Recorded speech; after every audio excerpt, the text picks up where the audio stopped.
Hello বন্ধুরা, আজ আমি তোমাদের সাথে এমন একটি জিনিস তৈরি করে দেখাবো যার মধ্যে দুটো অ্যাটাচমেন্ট আমরা একসাথে পাবো। এক হচ্ছে রাখি, দুই হলো ইন্ডিপেন্ডেন্স ডে রাখি। এই রাখিটা তোমরা স্বাধীনতা দিবসের দিন তোমার ভাই বন্ধুদেরও পরাতে পারো।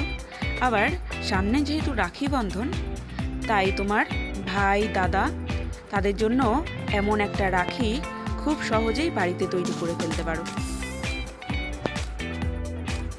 এতে শুধুমাত্র বোন বা দিদির প্রতি ভালোবাসা ছাড়াও ভাইয়ের মনে দেশের প্রতি ভালোবাসাও বাড়বে।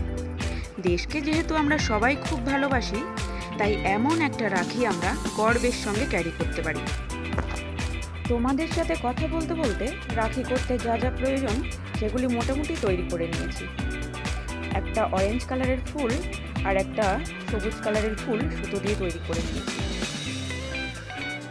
সুতো দিয়ে তৈরি অরেঞ্জ কালারের ফুলটা যেহেতু হালকা হয়ে গেছে, তাই আমি এর তলায় অরেঞ্জ কালারের একটা কাগজ দিয়ে নিলাম।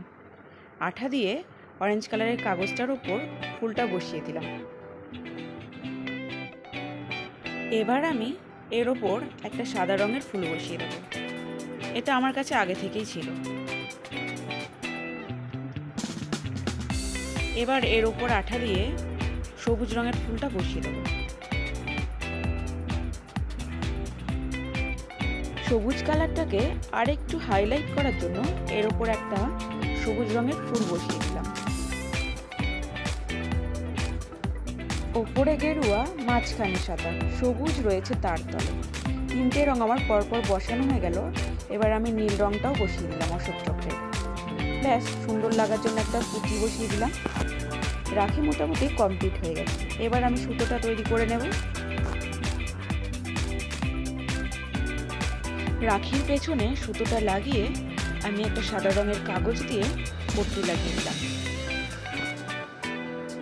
সুতোটা যাতে দেখতে সুন্দর লাগে, এই জন্য ঘরে পড়ে থাকা আমার মেয়ের একটি পুরনো ব্রেসলেটের কিছু পুঁতি আমি খুলে নিয়েছি। এবার পুঁতিগুলো লাগিয়ে দেব। পুঁতিগুলো গেঁথে নিলেই আমার ইন্ডিপেন্ডেন্স ডে রাখি তৈরি হয়ে গেল। এত সুন্দর রাখিটা যদি ভালো লেগে থাকে তাহলে একটা লাইক এবং সাবস্ক্রাইব করে দিও।